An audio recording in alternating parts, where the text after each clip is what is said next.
আসসালামু আলাইকুম।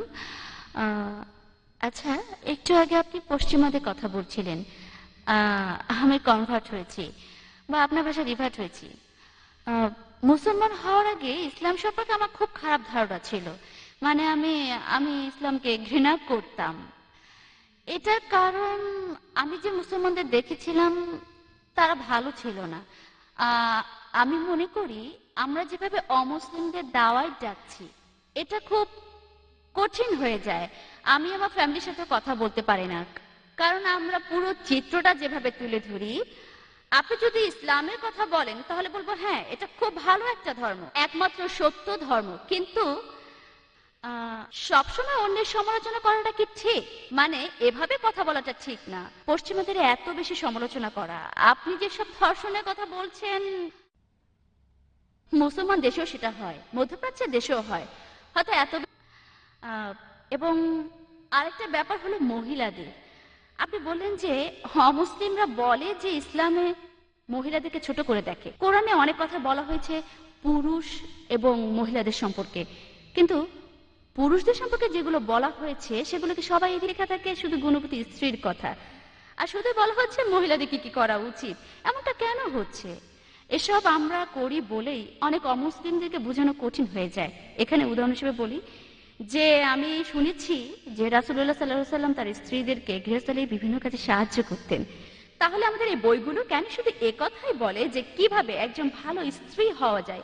কেন একথা কেউ বলে না যে কিভাবে একজন ভালো স্বামী হওয়া যায়? আসলে কি, সব জায়গায় সব কিছুতেই মহিলাদের কথা বলা হচ্ছে। মহিলাদের এটা করা উচিত, ওটা করা উচিত। ইসলাম ধর্ম একথাই বলছে, আর এভাবেই অমুসলিমদের দূরে সরিয়ে দিচ্ছি। খুবই সুন্দর প্রশ্ন করেছেন, খুবই প্রাসঙ্গিক যে আলহামদুলিল্লাহ তিনি রিভার্ট হয়েছেন, আমি তাকে অভিনন্দন জানাই আলহামদুলিল্লাহ। আরো বললেন যে মুসলমানদের সম্পর্কে তার খুব খারাপ ধারণা ছিল। আমি আগেও বলেছি অনেক মানুষ কিছু মুসলমানকে দেখে কখনোই মুসলমান হতে চাইবে না, আমি এই কথা আগে বলেছি। আলহামদুলিল্লাহ আল্লাহ তাকে হেদায়েত করেছেন আর তিনি মুসলমান হয়েছেন। আর তিনি বলছিলেন কিভাবে পশ্চিমাদের সাথে কথা বলা উচিত। আমাদের আলোচনার বিষয় কেন পশ্চিমারা ইসলাম গ্রহণ করছে, এটা বিষয় না যে কিভাবে পশ্চিমাদের দাওয়ায় ডাকা উচিত। আমার অন্যান্য ক্যাসেটে এই বিষয়ে বলা আছে। এর একটা হলো ইসলাম সম্পর্কে ভুল ধারণা। কিভাবে আপনি পশ্চিমাদের দাওয়ায় ডাকবেন সেটা অন্য ব্যাপার। আজকের বিষয় এটা নয় কিভাবে দাওয়ায় ডাকতে হবে। তবে মুসলমান হওয়ার কারণটা আমি বলছি, আর আমি কোদালটাকে কোদালি বলছি। আর বোন, আপনি ঠিকই বলেছেন, অন্য ধর্মের সমালোচনা করা উচিত না। পবিত্র কোরআনে সূরা আল আনামের 108 নম্বর আয়াতে আছে, আল্লাহকে ছেড়ে যাদেরকে তারা ডাকে তাদের গালি দিও না, কেননা তাহারা অজ্ঞানবশত আল্লাহকেও গালি দেবে। পবিত্র কোরআনে সূরা ইসরার 81 এবং 82 নম্বর আয়াতে উল্লেখ আছে যে ওয়াকুল জাল হক ওয়া যাকাল বাতিল ইন্নাল বাতিল কানা যাহুকা। অর্থাৎ সত্য আসিয়াছে এবং মিথ্যা বিলুপ্ত হইয়াছে, কারণ ন্যাচারালি মিথ্যা বিলুপ্ত হবারই। আপনি বলছিলেন যে আমি পশ্চিমা বিশ্বের সমালোচনা করছি, আরো বিভিন্ন রকম কথা বলছি। বোন, সমালোচনা করা মানে আমি যেটা বলবো যে কোনো প্রমাণ ছাড়া বলা। আমি যা বলছি সেটা আমেরিকার পরিসংখ্যান। তাই আমেরিকায় যখন আমেরিকার সমালোচনা করছে আর আমি তার উদ্ধৃতি দিচ্ছি, তাহলে আমাকে দোষ দিচ্ছেন কেন? সমালোচনা করা মানে আমি যেটা মনে করি কোনো একটা পয়েন্ট ধরে সেটাকে পেঁচানো, যেটা পশ্চিমারাই বেশি করে। আমি দুঃখিত, আমি এটাকে খেলা বলছি, কিন্তু আসলে এটা যুদ্ধ।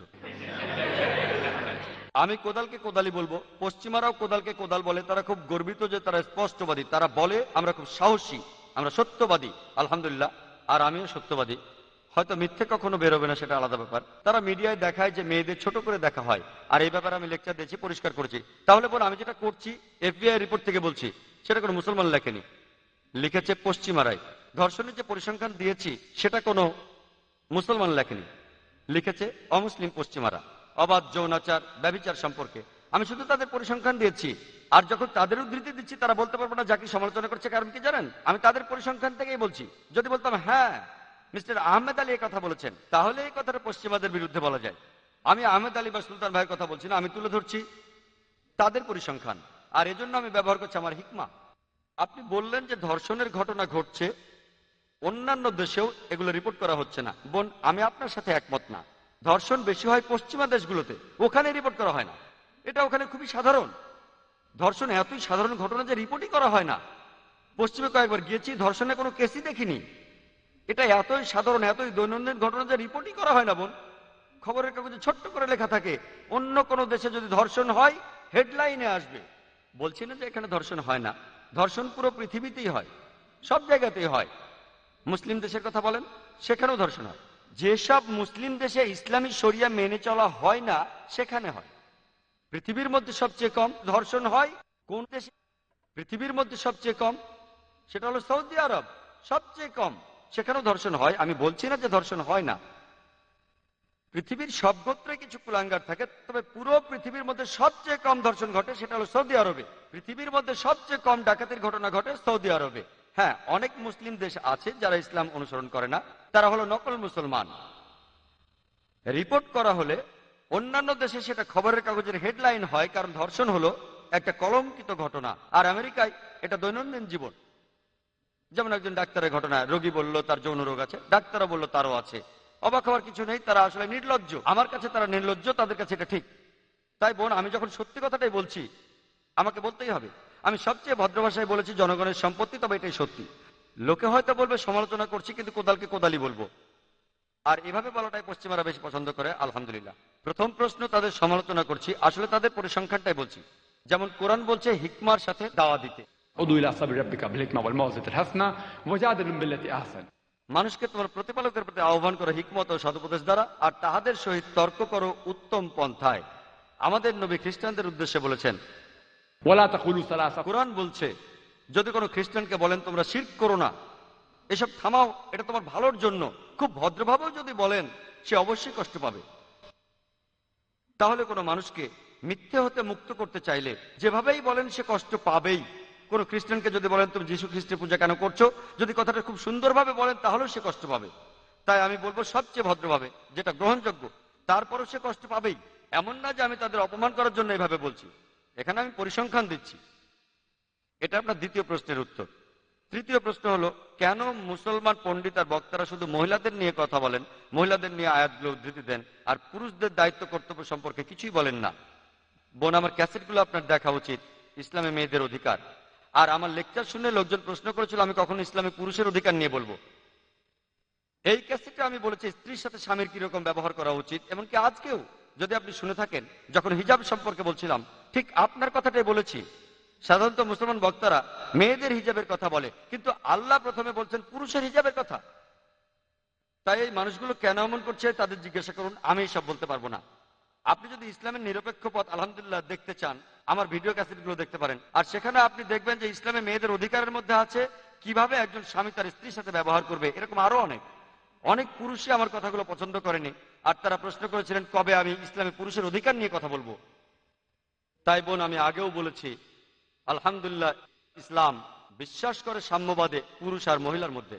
তবে সাম্যবাদ মানে একই রকম কিছু নয়। পুরুষ আর মহিলা সমান, কিন্তু তারা একই রকম নয়। আর আমি আমার লেকচারে বলেছি মহিলাদের আধ্যাত্মিক অধিকারের কথা, সামাজিক অধিকার বলেছি, অর্থনৈতিক অধিকারের কথা, আইনগত অধিকার, রাজনৈতিক অধিকার, শিক্ষার অধিকার। আলহামদুলিল্লাহ আমি বোঝাতে চেয়েছি আলহামদুলিল্লাহ ইসলাম বিশ্বাস করে সাম্যবাদ পুরুষ আর নারীর মধ্যে। সাম্যবাদ মানে একই রকম নয়। পশ্চিমাদের সাথে তুলনা করেন, আবারও পরিসংখ্যান দিচ্ছি, তারা যা বলে সেটাই বলছি। পশ্চিমা বিশ্ব যে মানব সভ্যতার কথা বলে, সেটা ছদ্মবেশে ভেতরে লালন করে একটা শরীরকে শোষণ করা, সম্মানের অবমাননা করা, আর একটি আত্মাকে বঞ্চিত করা। পশ্চিমা সমাজ আসলে মহিলাদের অধিকার দেবার কথা বলে তাদেরকে নামিয়ে দিয়েছে উপপত্নীর স্তরে, রক্ষিতার স্তরে। তারা সমাজের কিছু প্রজাপতি যারা আসলে আনন্দ পিয়াসী আর সেক্স মার্কেটিয়ারদের হাতের খেলনা ছাড়া কিছুই নয়। এদের পাবেন আর্ট অ্যান্ড কালচারের রঙিন পর্দার সামনে আর পেছনে। পশ্চিমা বিশ্ব মেয়েদের অধিকার দেওয়ার কথা বলে আরো নিচে নামিয়ে দিয়েছে। তারা বলে ও মেয়েদের অধিকার রক্ষা করতে হবে। কি করছে তারা? আপনারা অনেকেই হয়তো সেখানে গেছেন। এই সব কিছুই হচ্ছে সেখানে আর্ট অ্যান্ড কালচারের নামে রঙিন একটা পর্দা। তার পেছনে কি হচ্ছে তা জানেন না। তারা সব বদলাতে চায়। যদি পুরুষরা পারে তাহলে মহিলারা কেন পারবে না? পুরুষ এবং মহিলারা সমান, কিন্তু তারা একই রকম নয়। পুরুষ আর মহিলা শারীরিকভাবে আলাদা, তাদের দৈহিক গঠন আলাদা। পুরুষরা যে কাজ করতে পারে মহিলারা পারে না, মহিলারা যে কাজ করতে পারে পুরুষরা পারে না। আমি বলতে পারি না যে এখন থেকে আমি সন্তান জন্ম দেব, আমি এটা পারবো না, আমি তো আলাদা। আর আপনি কি জানেন ইসলামে, আমি কয়েকটা উদাহরণও দিয়েছিলাম আমার লেকচারে, ইসলামে বাবা মায়ের প্রতি ভালোবাসা ও সাহচর্যের ব্যাপারে আমাদের প্রিয় নবী বলেছেন সহিহ বুখারীতে 8 নম্বর খণ্ডে বুক অব আদবে অধ্যায় 2 হাদিস নম্বর 2-এ এক লোক নবীজির কাছে এসে প্রশ্ন করলো, এই পৃথিবীতে আমি সবচেয়ে বেশি সাহচর্য আর ভালোবাসা দেব কাকে? নবীজি বললেন, তোমার মাকে। লোকটি বলল, এরপর কাকে? নবীজি বললেন, তোমার মাকে। লোকটি আবার প্রশ্ন করলো, এরপর কাকে দেব? নবীজি তৃতীয়বারও বললেন, তোমার মাকে। লোকটি আবার প্রশ্ন করলো, এরপর কাকে দেব? চতুর্থবারে নবীজি বললেন, তোমার বাবাকে। তার মানে 75% ভালোবাসার সাহচর্য, অর্থাৎ 3/4 ভালোবাসার সাহচর্যের দাবিদার মা। বাকি 25%, 1/4 দাবিদার হলেন বাবা। এক কথায় মা পাচ্ছেন গোল্ড মেডেল, মা পাচ্ছেন সিলভার মেডেল, মা পাচ্ছেন ব্রোঞ্জ মেডেলটাও। বাবাকে শুধুমাত্র একটা সান্ত্বনা পুরস্কার নিয়ে সন্তুষ্ট থাকতে হচ্ছে। আর এগুলো ইসলাম মানুষকে শেখায়, এগুলোই নবীজি আমাদের শিখিয়েছেন। এখন আমি বলতে পারবো না যে ও মাকে তো এত সম্মান দেওয়া হচ্ছে, তাহলে আমিও সন্তানের জন্ম দেবো। আমি তো পারবো না এটা।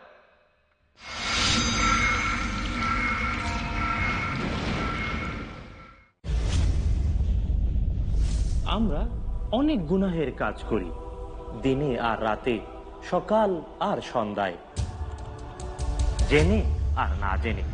কিন্তু কিছু গুনাহ রয়েছে কবিরা, যা আল্লাহ সুবহানাহু ওয়া তাআলা তওবা করা ছাড়া ক্ষমা করে দেবেন না।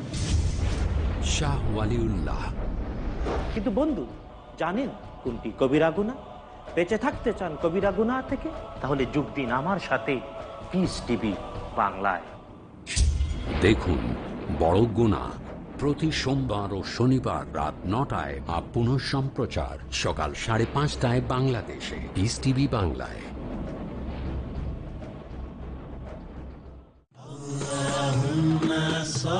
নবীজি মুহাম্মদ সাল্লাল্লাহু আলাইহি ওয়াসাল্লামের মণিমুক্তা।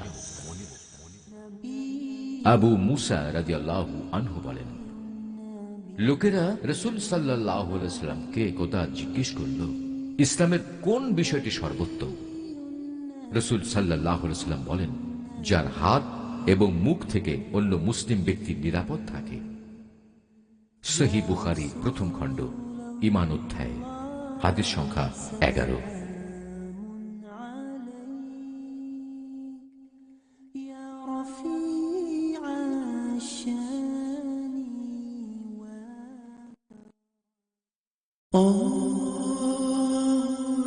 রমজান একটা সফলতা অর্জনের মাস।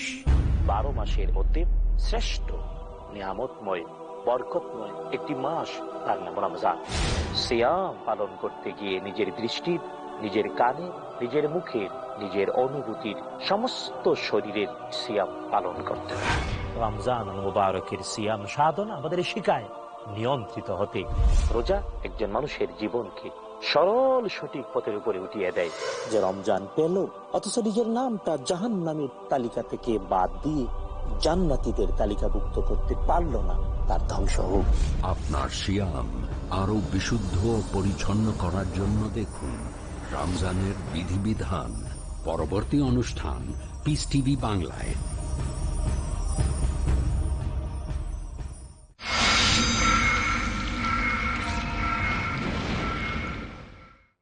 তাই পুরুষ আর মহিলা সমান, কিন্তু তারা একই রকম নয়। উদাহরণস্বরূপ ধরুন, একটি ক্লাসে দুজন ছাত্র আছে, এ আর বি। তারা দুজনেই 100-র মধ্যে 80 পেল, দুজনেই ফার্স্ট হলো। কিন্তু যদি কোশ্চেন পেপারটা ভালোভাবে দেখেন, সেখানে 10টা প্রশ্ন ছিল, প্রত্যেকটাতে 10 নম্বর। 1 নম্বর প্রশ্নের উত্তরে যার নাম এ, সে 10-এর মধ্যে 9 পেয়েছে। তাহলে এ 10-এ 9 পেয়েছে, আর বি সে পেয়েছে 10-এ 7। তাহলে 1 নম্বর প্রশ্নে এ বি এর থেকে সুবিধাজনক অবস্থানে আছে। 2 নম্বর প্রশ্নে বি 10-এর মধ্যে 9 পেল, আর এ পেল 7। 2 নম্বর প্রশ্নে বি কিছুটা সুবিধাজনক অবস্থানে আছে। বাকি 8টা প্রশ্নের উত্তরে দুজনেই 10-এ 8 পেল। তাহলে সব মিলিয়ে যদি যোগ করেন, দুজনে 100-তে 80 পেল, দুজনেই সমান।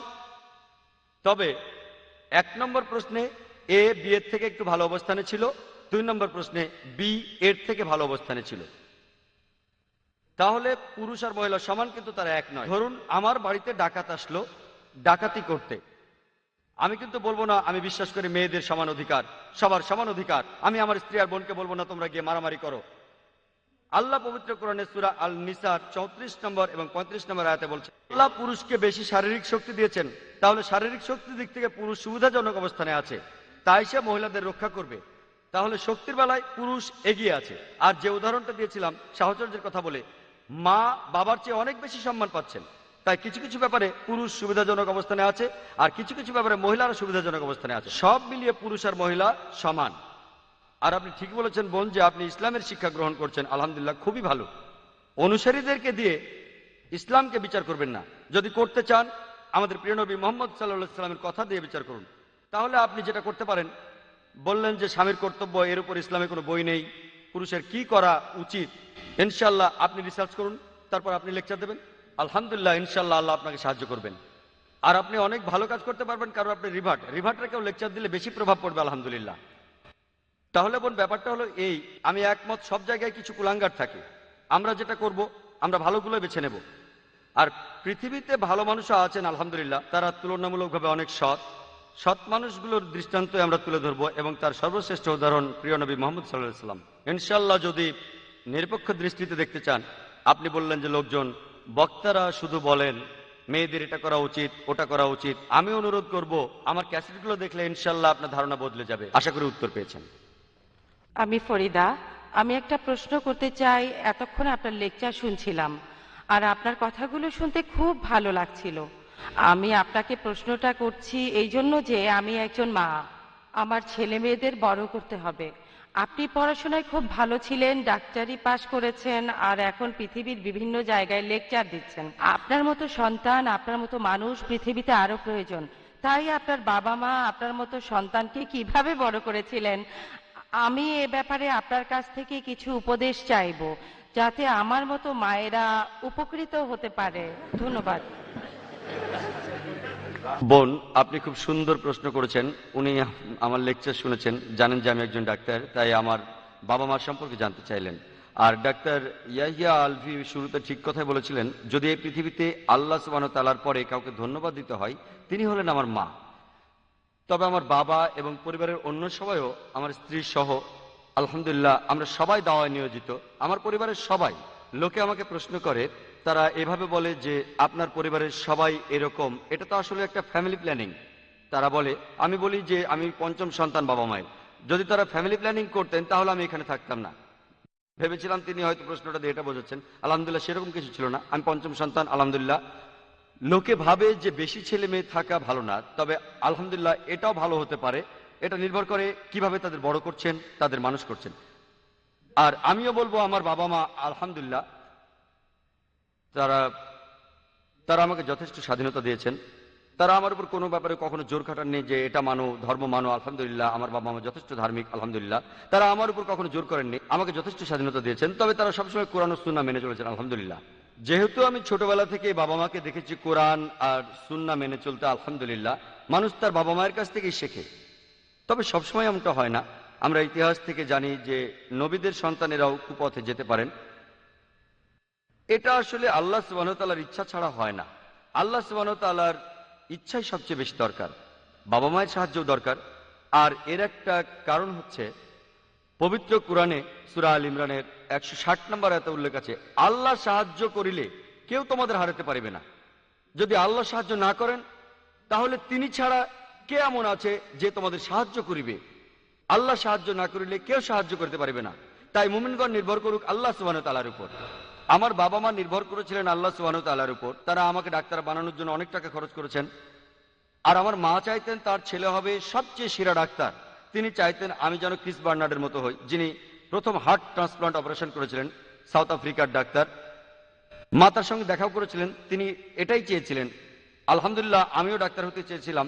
আর আমি এই পেশাটা বেছে নিয়েছিলাম কারণ আমি ভেবেছিলাম, আর আসলেও তাই, আলহামদুলিল্লাহ, আমার দৃষ্টিভঙ্গি বদলায়নি, যে এক কথাই বললে মানুষের সেবা করার জন্য ডাক্তারি সবচেয়ে ভালো পেশা, ভালো পেশাগুলোর একটা।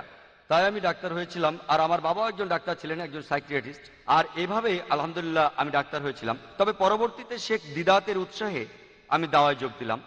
তখন আবিষ্কার করলাম যে আমার রোগীদের শারীরিক অসুখের বদলে আধ্যাত্মিক অসুখ সারিয়ে অনেক বেশি তৃপ্তি পাচ্ছি আমি, অনেক বেশি তৃপ্তি।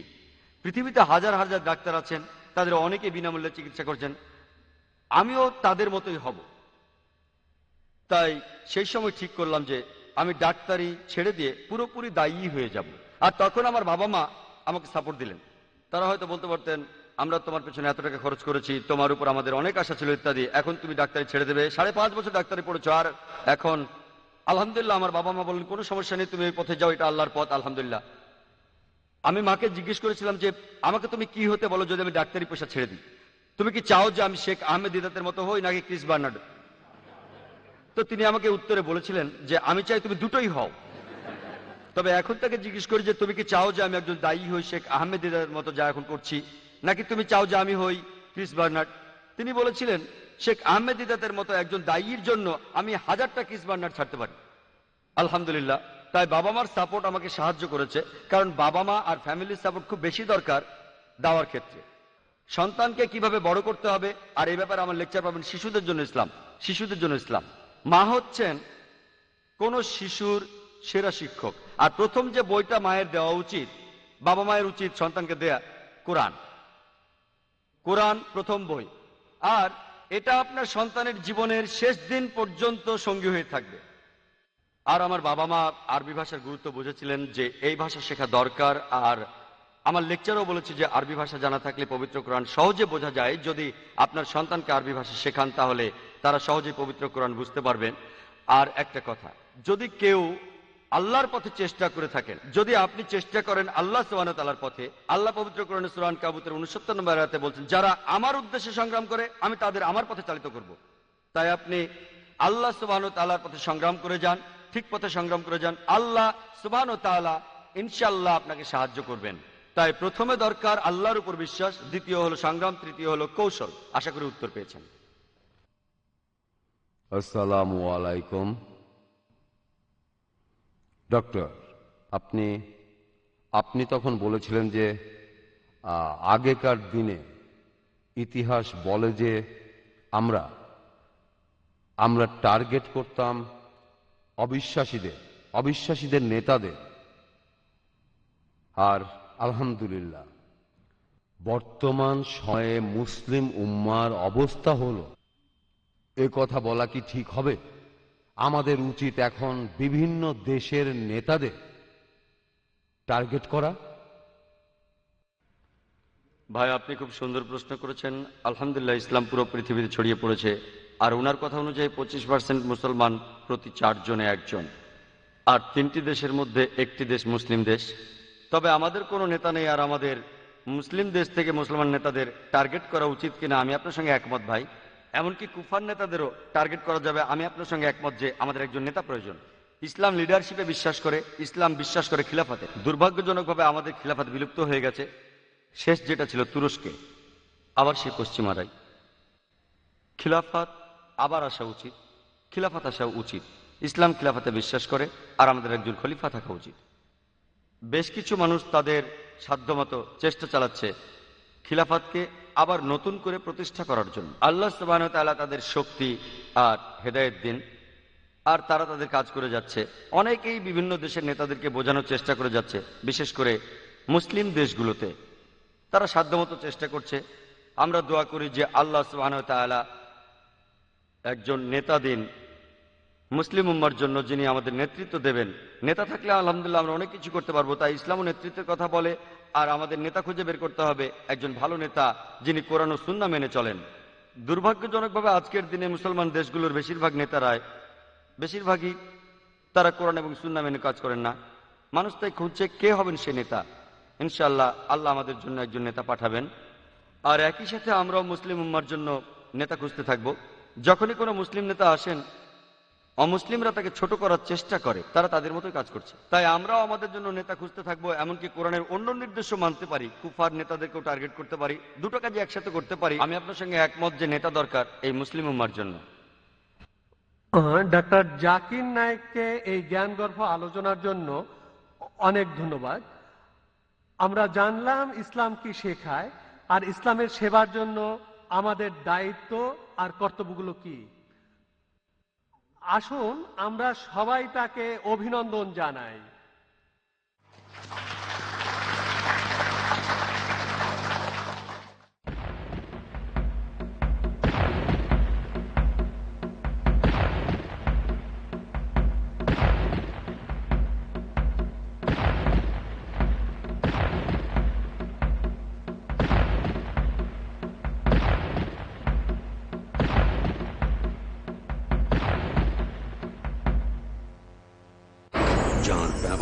সব থেকে অপূর্ব। রাসূল সাল্লাল্লাহু আলাইহি সাল্লাম যা বলেছেন সেটা আসলে সর্বশিষ্যের হিকমত, এর উপরে আর কোনো হিকমত নেই। যিনি এসে দূর করেছেন অন্ধকার, তিনি হচ্ছেন বিশ্ব নবী, তার যুগ থেকে নিয়ে কিয়ামত পর্যন্ত তারপরে আর কোনো নবী আসবে না। শেখ মোকাম্মল ফেজি। তিনি যখন মিরাজে গেছিলেন তখন আল্লাহ রাব্বুল আলামিন তার সঙ্গে কথা বলেছিলেন, যার সমস্ত জীবন অনুকরণীয়। বললেন যে এসো তোমরা